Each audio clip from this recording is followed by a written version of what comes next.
During the third week of November each year across the United States, schools recognize American Education Week.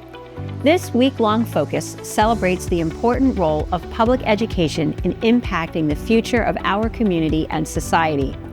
Education Week honors the dedication, hard work, and contributions of educators and support staff. These staff make a difference every day in the lives of each and every student. These staff help our students build knowledge and skills for success. Education Week gives us an opportunity to highlight some of the excellent teaching and learning happening in our Upper Moreland schools.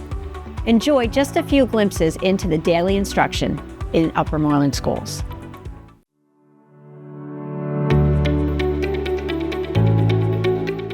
My name is Mrs. Jepnowitz. I'm a first grade teacher at the primary school. Today, my students are working on reading words with digraphs and identifying the digraphs in the words. Students are working on hearing the sounds in words and sentences. This works on phonemic awareness, which helps build strong readers and writers. Students are learning that the digraph CK comes at the end of a syllable with a short vowel to make the k sound. Students will tap out each sound in a word and then write the word.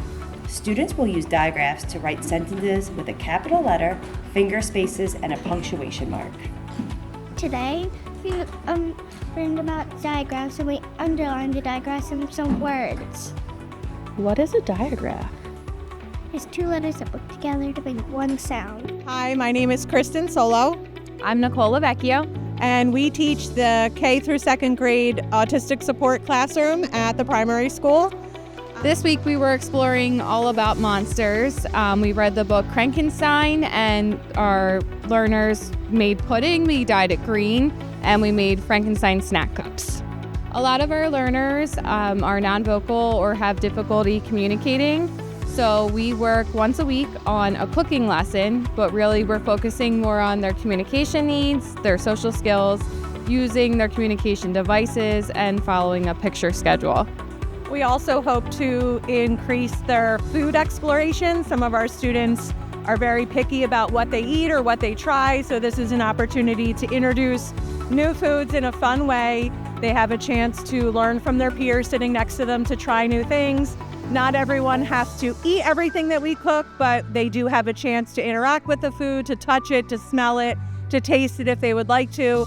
And this, we hope, will improve their ability to participate in the cooking process at home too. Hi, my name is Miss Goldsworthy, and I teach 4th grade at the intermediate school.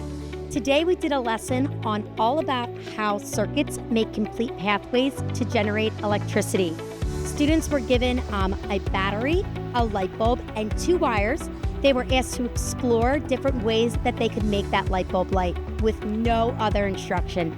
Students worked in their science groups to try to make that light bulb light using background knowledge of what we learned already about electricity and conductors and insulators. Some students did a great job of getting the light bulb to light right away by connecting the wires to make a complete pathway, where others had a little bit more trouble trying to find ways to make that light bulb light through the obstacles of different conductors and insulators touching each other to make that complete pathway.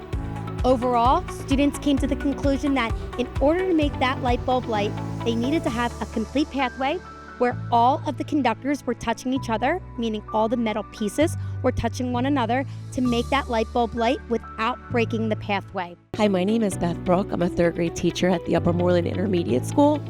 Today, my students did a science lesson to observe and investigate how to describe the motion of objects. Throughout the lesson, they worked with several balls, one being a golf ball and 2 bouncy balls, to observe the motion of the object in a curved bowl. They were looking at the motion and were there patterns within the motion.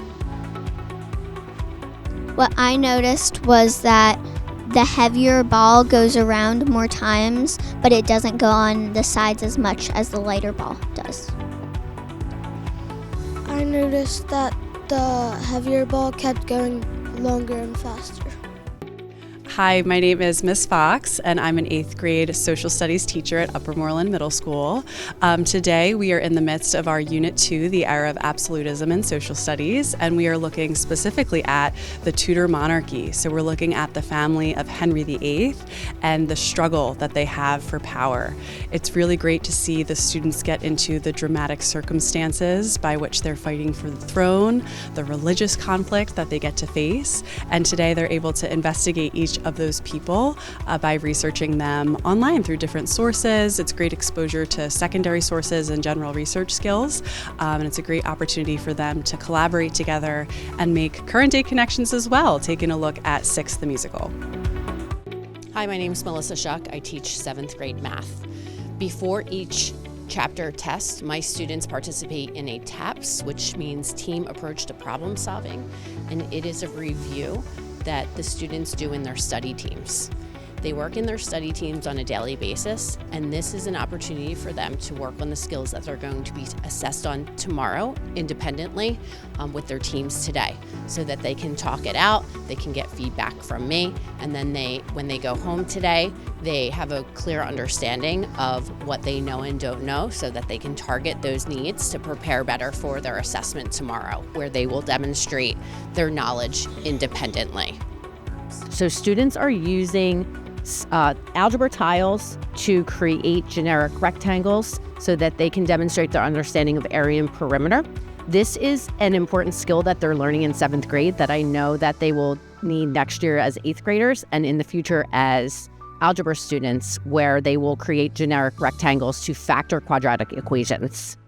Hi, I'm Mr. Ayo at Upper Moreland High School, and this is Pottery 1 class where full year course we are focusing on the hand building techniques to build up the prerequisites to understand those main objectives of hand building. So coil building, pinch pots, slab building, and kind of work those throughout the year, expanding on those ideas and advancing the techniques and going more detailed, more elaborate, different sizes, different approaches throughout the year. The class right now is finishing up their exposed coil pot project, so where they are taking coils, rolling, wrapping, stacking, manipulating in unique ways, and leaving those coils visual on the outside, so they create a unique texture, and then when glaze is applied, it really moves that glaze and has color changes and a really interesting visual appeal, and kind of drives the viewer's eyes all over the place to make a really unique piece and exciting to look at. My name is Coach Kelly, and I am the teacher for SPEED. It's our new elective here at Upper Moreland High School. SPEED stands for Strength, Power, Exercise, Endurance, Development. It's one of our electives that we've just offered our students, and we focus on the very basics and fundamentals of strength and conditioning, as well as bridging the knowledge of our students to be able to go into a weight room or a fitness center and be confident and knowledgeable of the equipment and some of the exercises that they can do. One of our primary goals is to teach them about the different variations of how we can work out. Today our focus was on circuit training and going from one station to the other while keeping a high heart rate. So today what you saw was students going through 5 different stations, 60 seconds on with 60 seconds rest, and working with a partner. I do believe that fitness is a community, and that is what we're trying to build here at Upper Moreland is a stronger, more aware community, and especially in the athletics and fitness realm. I already do like sports and lifting outside of school, and I always felt like I was always missing something in my training and stuff, and I wanted to try and fill those gaps in with this class.